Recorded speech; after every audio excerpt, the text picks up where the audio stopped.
law judge. And says he will not decide cases based on his personal views. Congresswoman Claudia Tenney joining us here on the Talk of the Town this morning. Good morning, Congresswoman. How are you? Good morning. Good morning. Good morning. Good morning. Jumping right in on this conversation with us, you have a law background and thoughts on this. I don't know if you heard Mark describing, how he felt as far as the court goes in their policy making, or if it's not policy making. I think Rocco had a different thought on it. But how do you feel? What do you think?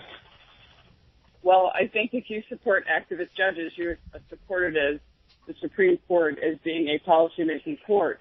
I think the Supreme Court is interpreting the Constitution and trying to stay true to the framework of the Constitution, which everyone thinks the Constitution is some specific document.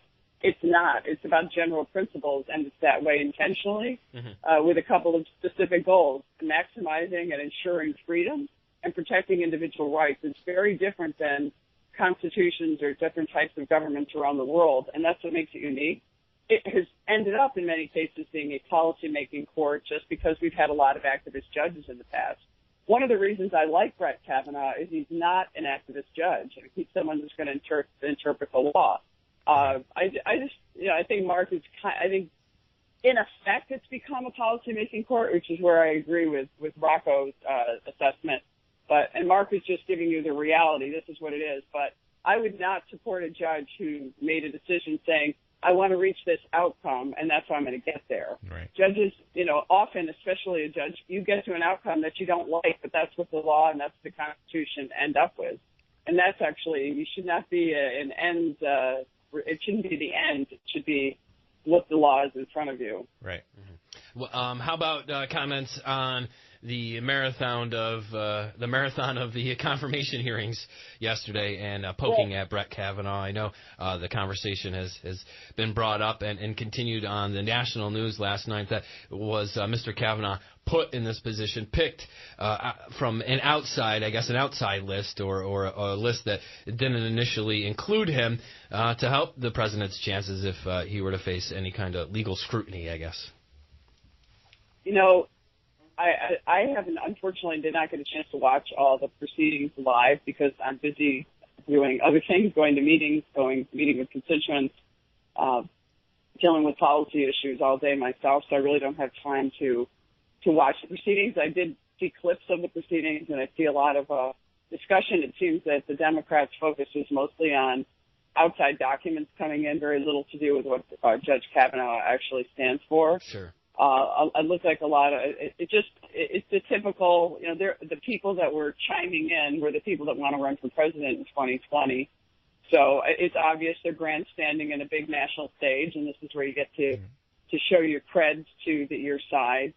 So I don't know. I didn't get a chance to see cover to cover on it. I've seen clips as you know, but I think that Kavanaugh is going to get confirmed. I think there are going to be some Democrats who are going to vote for him. And I think the fact that the president is very unique in coming out and saying, if I get elected, these are the people I'm going to appoint to the court. I mean, what other president has ever been that transparent? There's nothing secretive about it.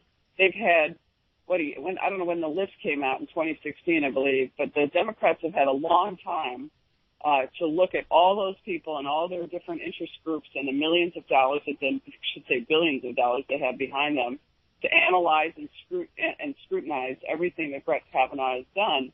And I think it's really amazing that the president gave them that much foresight, and the American people said, we're going to vote for President Trump because we want to see, strict constructionists, people who uphold the Constitution, people that maximize freedom. I mean, I would be a very dangerous road if we start eroding what our system of government is.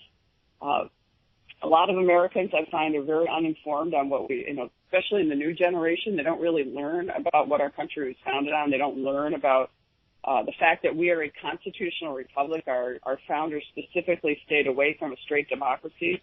They didn't want tyranny and mob rule and what democracies always ended in. They were trying to figure out a better way to preserve freedom. So I would be running from these socialists that the Democrats keep electing. I mean, Kathy Wano, who is a Massachusetts Democrat who's on my financial services committee, who I always think is pretty left-wing, got taken out by someone even further left who is a socialist, who wants to abolish ICE, who wants to raise taxes, who wants to have a complete government takeover of healthcare. That's what you should be focused on as voters. Claudia, in Congress right now, to the extent that you're familiar with the Democrats that are there, what's your general sense of their mindset? Now, the midterms can completely change the makeup of Congress, but as you sit here right now, from your understanding of the individuals that are currently sitting there from the other party, do you feel that they share a lot of this new left-wing kind of perspective that seems to be taking some hold in these primary elections that could be moving in that direction, or are more of them more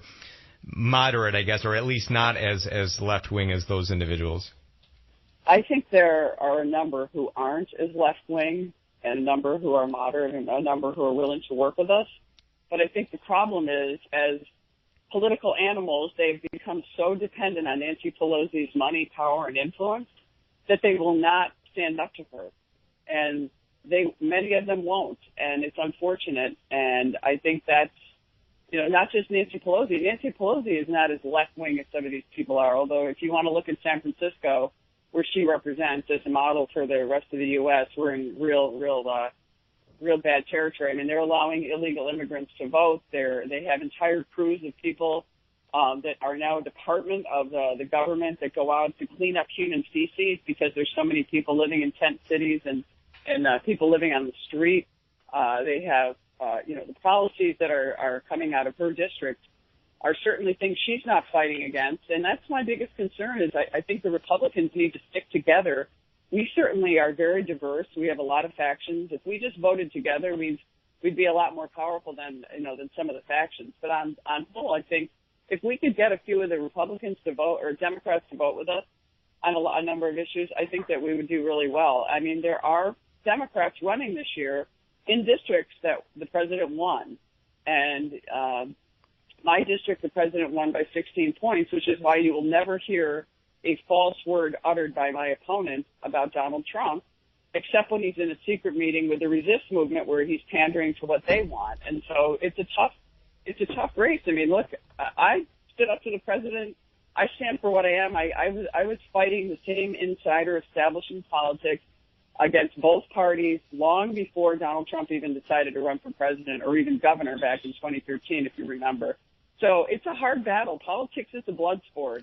And I stand up for what I believe in, whether I win or lose. I stand for defending this country, our freedom, our patriotism, our veterans, our farmers. I mean, it's a hard battle. I mean, this hysteria. It's just been unbelievable. I've never seen it quite this bad. If the Democrats take over the House in this upcoming election, do you think that they will? Right now, there's a lot of talk about impeachment and some of them wanting to impeach the president and remove him from office. Others kind of not saying anything.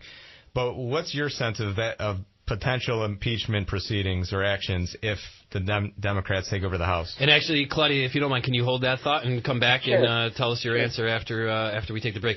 Because I think that'll give us a little bit more time, and we can get your answer after the CBS Money Watch, the AM report, and we'll take our breather now so we can return with Congresswoman Claudia Tenney here on the Talk of the Town. Talk 100.7 FM. Stay tuned.